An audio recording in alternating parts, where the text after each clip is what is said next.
Ethos of Silence. A veteran podcast aims to amplify the voices of veterans, creating a safe space for authentic conversations about their experiences, challenges, and triumphs. We seek to break the stigma surrounding mental health and foster community support, resilience, and understanding. Through storytelling, expert insights, and candid discussions, we strive to inspire healing, promote awareness, and empower veterans on their journeys. Welcome. Oh, you gotta look at that group chat. All right, Chucky. Picture too. I hear you, Chucky. All right, man. Ethos of Silence, and we are back. All right, man. So I'm about to jump into something and see where it takes you. Okay. Let's see what you got here.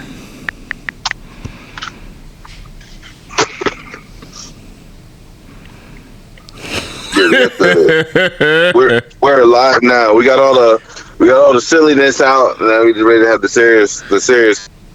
Yeah. Got it. All right. So this is gonna get real quick. Okay. All right. So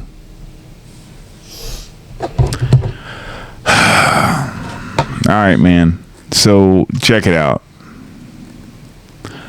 My wife left because she said she needed space. Right? I asked my therapist when I was talking to my therapist. My therapist answered me this. When your phone runs out of space, what do you do? What do you delete? The things that matter least to you, right?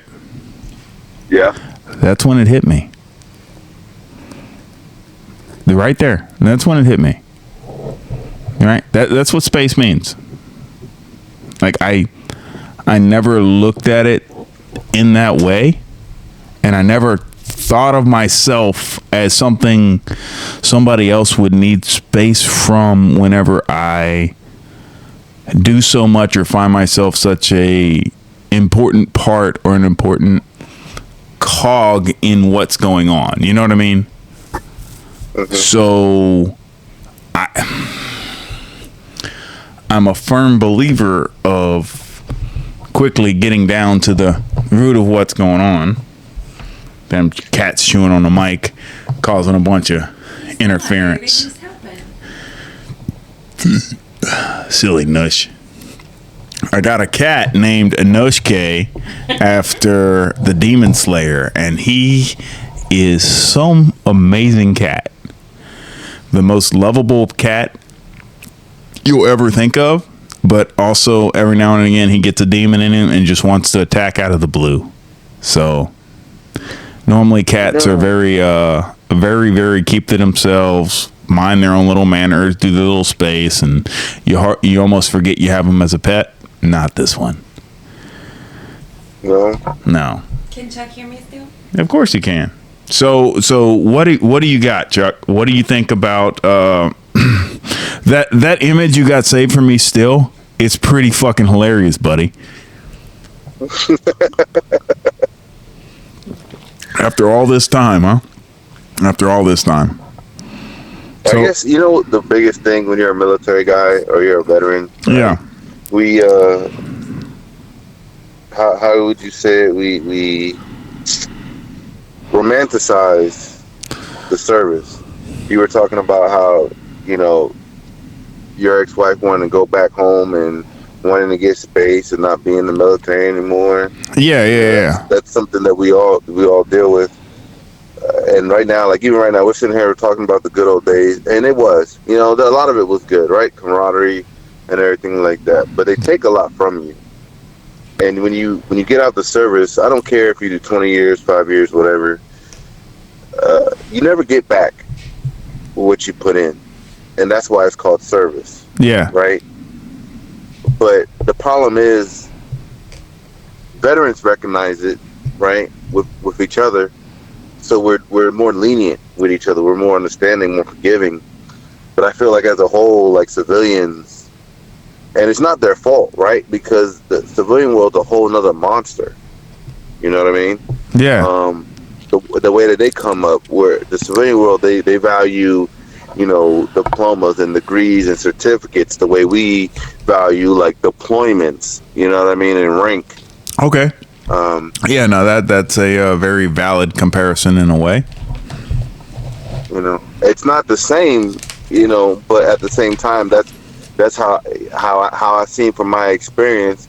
I walk into a room and I got to sit down, and this college kid, with his degree, and his engineering internship or whatever, he for some reason is more valuable than maybe even guys that have done 20, 25 years. Where I work at, we got guys that have been working on planes for 30 years. Yeah. And he started off in the service, and then got out just like everyone else did and chased the American dream and comes to Boeing and he puts 20 years in, and sometimes the disrespect that guys like him and guys like us get from our civilian counterparts is wild to me, because it's like you'll never know all the little things that they had to give. When you're a civilian, a lot of the stuff that you have to deal with or give up or sacrifice, that's self-inflicted to a degree, right? When you're in a service, you don't get to make your own choices. I get that, but why do we self-inflict these wounds on ourselves when we get out? Obviously, you have the ability to not fall into needing the responsibility of getting a $1 million mansion to live in, or all these other different things, or trying to keep up with the neighbors and everything else. I mean, all I gotta do is put a Marine Corps flag right out front, and whatever I'm living in is 1,000,000 times better than the guy next to me, right? I mean, why do I need to do anything else? I think because when you get out after being indoctrinated and everyone is wearing the same uniform and the same boots and the same covers, and we're all walking around with G-Shock watches and Camaros and Chargers and stuff like that. You feel like you get out, you got to play catch up with the civilian world that you weren't part of, that you were outside of for so long. You feel like you got to play catch up, and you feel like you never catch up. Yeah. I mean, I got buddies, and I say more like coworkers, like he's getting ready to buy a boat, and he's like, "Oh, you don't got a boat yet?" And I'm thinking to myself, "No, I don't got." Is that the standard by which we're determining whether or not you got a good life or not? Like, do you got a boat? Like, yeah. And they're all sitting there talking about how they want to get 20-foot, 30-foot boats, and I'm like, I don't want a boat. So it's weird, because you're talking about that, and whenever I stop and think back of the seriousness of space and what everybody else said, like I've had people who, like you, realized how violent and aggressive and offensive of a person I could be, right? And then I have people who are around me now who cannot believe how gentle and nice and how I maintain my cool, right? And for certain people, you will never understand the violence it took to become that gentle. Yep. I like that. Because, like, there's people who lose their mind over the fact of this part's not going to come in the day, and it's like, dude, there's bigger fish in the world. I'm a firm believer. I'm going to jump into something somewhat controversial. I'm a firm believer that every police officer on the streets should have to go through military training. Like, they should have to go to MCT and fire some live rounds and throw a goddamn grenade and figure out what real fucking danger close is before they're ever a police officer or an ICE officer or any of this other crazy stuff going on in the country, where you're very quick to pull out your service weapon and shoot at somebody. Like, you are not in danger. What are you doing? You know what? I'm gonna agree with you. The one thing that makes it just infuriates me, because we've been overseas, and you got 18, 19-year-olds, coming from the Midwest, from California, from Texas, and everywhere else in between, and you send them to Afghanistan and Iraq, and they're not, discharging their weapon at every time they get confronted by somebody. Because they're well aware of what the repercussions are going to happen to them when they do it. I feel like that's the difference, is like us in the military. If we were to just decide that we wanted to fire off and pop off some rounds, they knew how many rounds they issued to everybody. Like, well, we're going to count all your rounds and figure out who fired them off, because you all want to be idiots and nobody wants to tell us who shot. It's like, oh, well, why are you missing these rounds? Why are you missing these rounds? Why are you missing these rounds? Cool. You're getting NJP'd. You're getting NJP'd. You're getting NJP'd. It's like, I don't know what's so hard about why they don't want to wear body cam footage. It's because you're not doing anything wrong. It's because we don't want to enforce. We don't want to inspect what we expect. We expect people to perform at a certain level, and we don't want to inspect or hold them to performing at that level. Like, if you're going to pay somebody and give them all the state benefits and everything else, hold them to that level. Like, I don't understand it either. I really don't. That's something that we both see eye to eye on, but there's never going to be a fix, because we want it to be a diversive problem. So we're talking about that instead of the next amazing thing that actually needs to happen.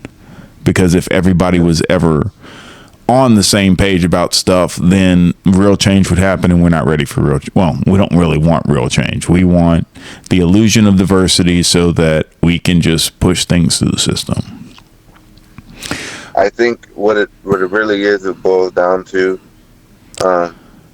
there's classes of people, right? There's the haves and the have-nots, and you see it when you see people of privilege, get away with lighter sentences because they got a better lawyer. And I understand there is something to be said about you get what you pay for. You know what I mean? But at the same time, like, wrong is wrong.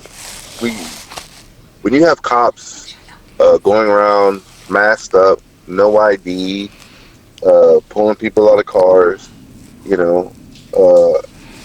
it's just wrong. Yeah. Going back to the military, even if I was wrong, even if you knew I had done something wrong, you have to stop. You have to read me my rights. There's a process to it, and I think sometimes when you have a society and you have people, they're saying, okay, as long as it doesn't affect me, right? As long as I'm not in that group, because at first, when they were talking about, we're going to get rid of all the criminals, I'll be honest, I was all for it. Hey, you know what? We put a man in the office. He says he's going to get rid of the criminals.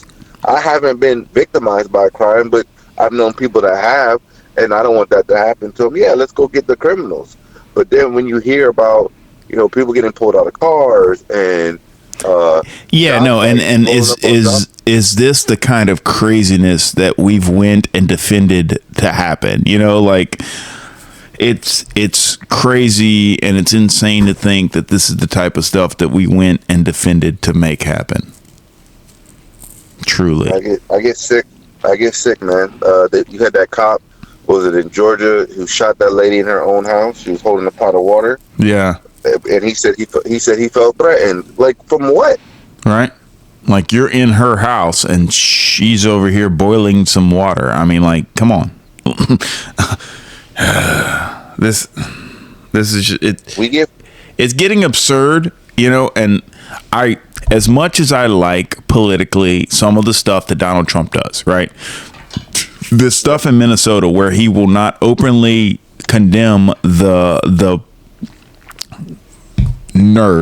male nurse that was carrying a sidearm, that had 6 ICE agents come and hold him down because he was filming or whatever close to him, and one of them takes the gun off of him and walks away, and then another one's beating him in the face, and then one of them shoots him, and then they all back up, and each one of them takes a pop shot at him on the ground, right? So, like, at that point, like, I'm not against anything that they are doing with ICE to try and look for people who are here illegally. I mean, my honest opinion of that is completely different than what's going on, but I'm not completely against it either, right? So like, if they're going to be doing that, just hold the police officers, hold the rotten eggs accountable. Just hold the rotten eggs accountable, throw them in the brig, do what you got to do with them, send them off where you got to send them, hold them accountable. I don't care. You know, put them on an island together and let them fight it out. If so, put some video cameras out there and we can televise it. I don't care what you do with these guys. I really don't. You know, if you think justice is throwing them in an MMA cage with one of these fighters from another country, like, cool, we'll put them in there one at a time. We can chain them to the wall, let the fighter beat the hell out of them. I don't care. I really don't. Just hold them accountable for doing their job, because they're getting paid federal dollars. They're getting paid tax dollars. And I know they take some tax dollars out of my checks. They're getting paid tax dollars to do stuff that makes us look like a bunch of idiots. I'm sure there's other countries who turn on the news in America and sit around with a bag of popcorn and be like, what's going to happen today? Because they can't make up shit more entertaining than what the fuck's going on in real life. Look, you know, I'll tell you this. When the government wants to get something done, we can get something done. Yeah. You know what I mean? Going back to the first time Trump was in office, the COVID vaccine, how we got that in 10 months, right? Removing all the red tape, removing all the craziness, you know, and getting that done. That was pretty amazing. I turn on the TV and, you know, what's going on with all these investigations? Why is it taking so long to get us answers? When they were talking about the incidents going to the boat shooting, I'm not even going to talk about accidents anymore. I'm going to talk about those boat shootings. You know what I mean? Okay. There's a point when you're in the military and you're going through boot camp and everything like that, and we get to McMap, and they talk about force, right? Escalation of force. Yeah. I'm sorry. I don't think a battleship versus a speedboat is a fair fight. No. I'm not saying that every fight has to be a fair fight.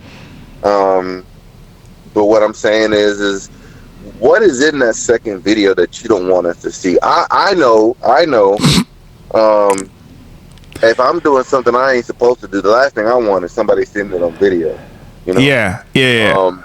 So I know like a small boat versus a naval vessel is not a fair fight. I get it.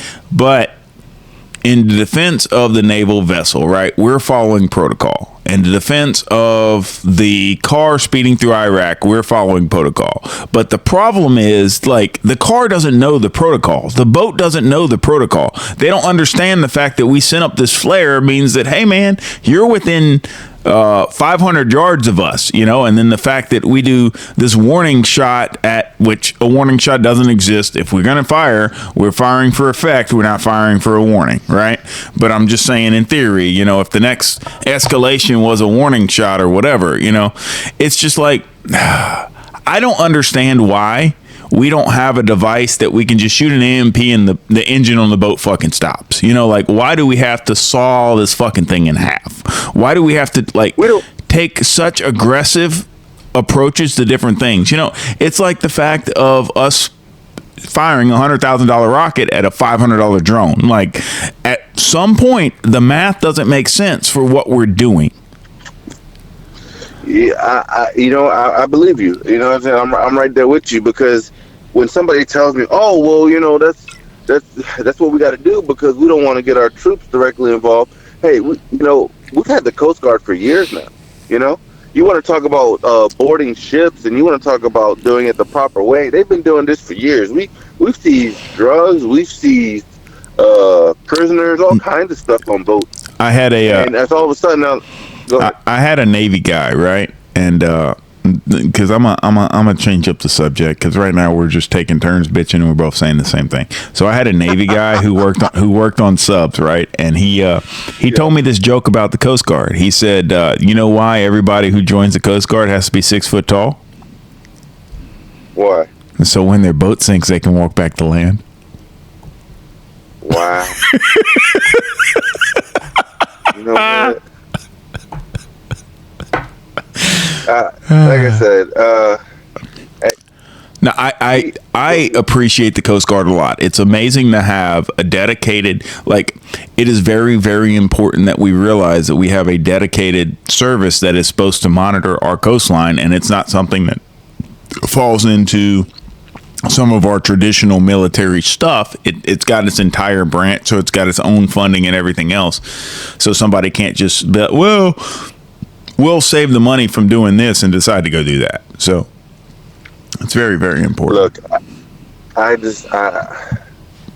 feel like as a society, shit's getting dumber and dumber. You're asking 18 and 19-year-old young men and women to go serve, give up a portion of their life, and then they come back to this. You know what I mean? Like, they can't buy a house, and we're being told, like, look, I'm not going to name companies' names, you know what I mean? But it's crazy how you open up your phone, and so-and-so's recorded their 5th straight recorded profit for this year, right? But you got employees, picketing and talking about they can't live. But, our shareholders got a 60% increase. Our CEO got a $10 million bonus. Like, what's going on, man? So what's going on is capitalism. Capitalism is not fair. It is a result of a bunch of different things in a system, which makes me sound like I'm one of these people on Capitol Hill trying to explain to you why you don't have enough money to pay for groceries. It is not a perfect system, but it is a system, and it's the system that we have in place. And like I told you before, the problem is the fact that all these CEOs are trying to make these record profits, and the very quickest way to increase a profit margin is to lower the expense on your employees, because they are typically the largest expense on a business. So whenever you can figure out how to run with one less person, whenever we perform a miracle once, it becomes the standard. And it was not that way in the military, because the military had a set specified number of people you were going to get. So just because so-and-so was sick or so-and-so sucked, hey, look, this squadron's running a little leaner because we have, for example, Staff Sergeant Leg, right? Leg came from the infantry. So Leg, it took him a little bit of time to learn the aircraft, work on the aircraft, do other things. So you learned different things from him that were more Marine Corps related than aircraft related at the beginning, until he became and fell into his own little rhythm of being very, very knowledgeable on the aircraft and being able to do what he can do and can't do what he can't do. So he avoids what he can't do and he doubles down on what he's good at, right? And 311 allowed him the ability to broom, the ability to do different things, right? So a squadron that did not have to rely on a sergeant coming in that had no idea about the aircraft and was like me, a sergeant transferring in who knew everything, had all the quals and everything else, and just need to get spooled up on the way this squadron does stuff, is completely different on like the asset to tracking the who you've got, what's going on, right? But on paper, it looks like they're the same sergeant because they're both sergeants in that MOS. That makes sense? Yeah. So they both should be able to do the same thing, right? And so you get allocated so many assets to each thing. Like at one point we had so many corporals, we were sending Hunt down the road and all kind of different people. We were sending people with quals. We had people we had Griggs, we weren't even trusting her to change a light bulb. She goes down the street, gets a CDI low power. It's like the level of what we had 311 running at whenever I was running stuff, when I was there as a cog in the wheel running stuff, was at a completely different level than what other squadrons ran at. So I mean, you were seeing things at like an optimal level, and everything has its ebbs and flows. Markets have its ebbs and flows. Everything has its ebbs and flows, where you have the people who've been there long enough to carry, and then you have the, come back from a deployment and you have two corporals running a show in one shop all by themselves because the staff NCOs left, the sergeants have gotten out the Marine Corps or went to recruiting school and went and did what they did next and everything else. And you've got a Chuck and a Guzman running everything, and it's like, wow, that happened fast. Mm-hmm. So life presents challenges, and normally we rise to whatever that is. And if y'all weren't able to rise to that challenge, they'd have went down the street and found some people to bring over and made everything work somehow and figured it all out.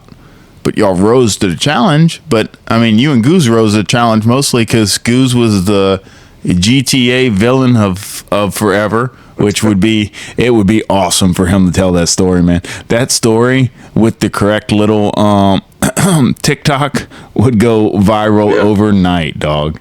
That would put us on the map. We'd never have to work. We could be like some of them rich people, get hit by the Amazon truck, never have to work again in our lives. Just sit around, drink, and talk on a podcast. Yeah.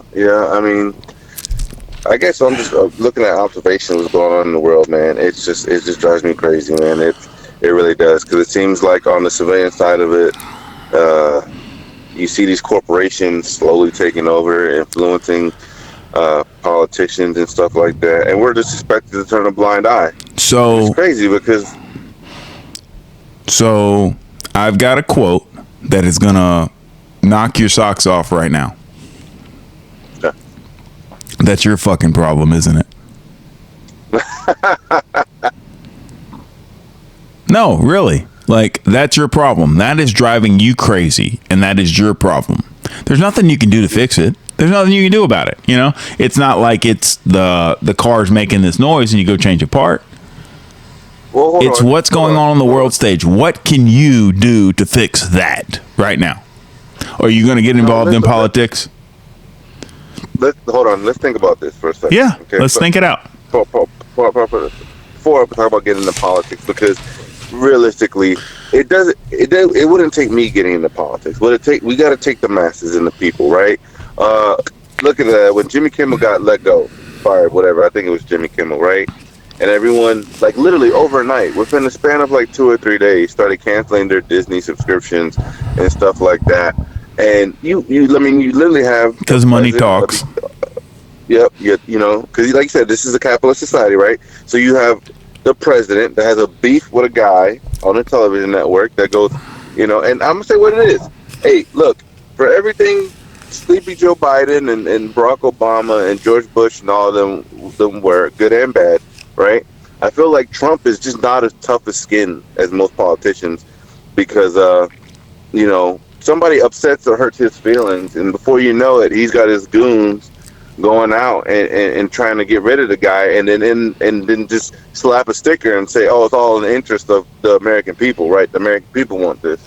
I thought that dude was funny, but when you watch people come together, and that's what they try to do. They try to keep us busy and distract us, because at the end of the day, you get a large enough amount of people, veterans, civilians, and everything else in between. You get us together all on one page, we're unstoppable, man. I canceled my Disney subscription.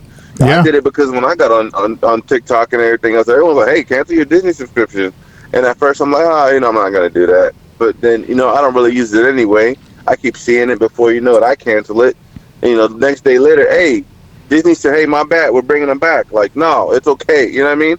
And I feel like if we put the pressure, because money talks. If we put the pressure to these politicians, because what they need is the votes, right? Don't get me wrong, they get the money from the corporations to run the ads, to run the smear campaigns, but at the end of the day, if nobody shows up to the ballot box, well, that's where the Venezuelan voting machines come in that automatically decides who's going to win anyway, right? Well, that's, again, we got to get out. People got to get out. We got to get there and vote for the people that are going to affect change. We're not. Stop voting for, the Republican because you say you're a Republican, right? If you don't align with the shit that he's saying, but you're still, voting for the Republican because you don't want to be called a Democrat or you don't want to be called a liberal, like, actually do your homework. Let me make you eat those words, man. When's the last time you voted for a local election? You know what? Are you registered to vote in Jacksonville, where you're at, or what? Yeah. Do you pay attention to your local politicians and what's going on with your sheriff and all the other different stuff going on in your county and who the DA is and all that amazing stuff? I actually started for senator. Yeah. And I looked in for governor, too, because Ron DeSantis is going to be gone here soon. So I have started. Yeah, because he can only do those 2 terms. So you're about to figure out what to do after DeSantis, huh? Yeah, he's talking about getting his wife in there. I don't think so. But you know, yeah, don't even get me started with her and them and that whole family. I Okay. Well, I mean, at least you're somebody who's saying it and you're involved locally. Like, there's some people who've never voted in their life and they still have a political opinion. Like, if you're not going to go and cast your vote, then please keep your opinion to yourself. Because, I mean, if you're not going to back it up at the ballot box, then, you know, it's not good for anyone. I voted in this last election, you know. I hear you, buddy. Hey, any last words of wisdom? We're at 29. Oh, wow. Educate yourself so they can't, you know, confuse you. Mm-hmm. Educate yourself. Iron sharpens iron, buddy. We out. We now have a moment of silent prayer for those still in the battle, for our departed comrades, for those missing in action, and for those held as prisoners of war.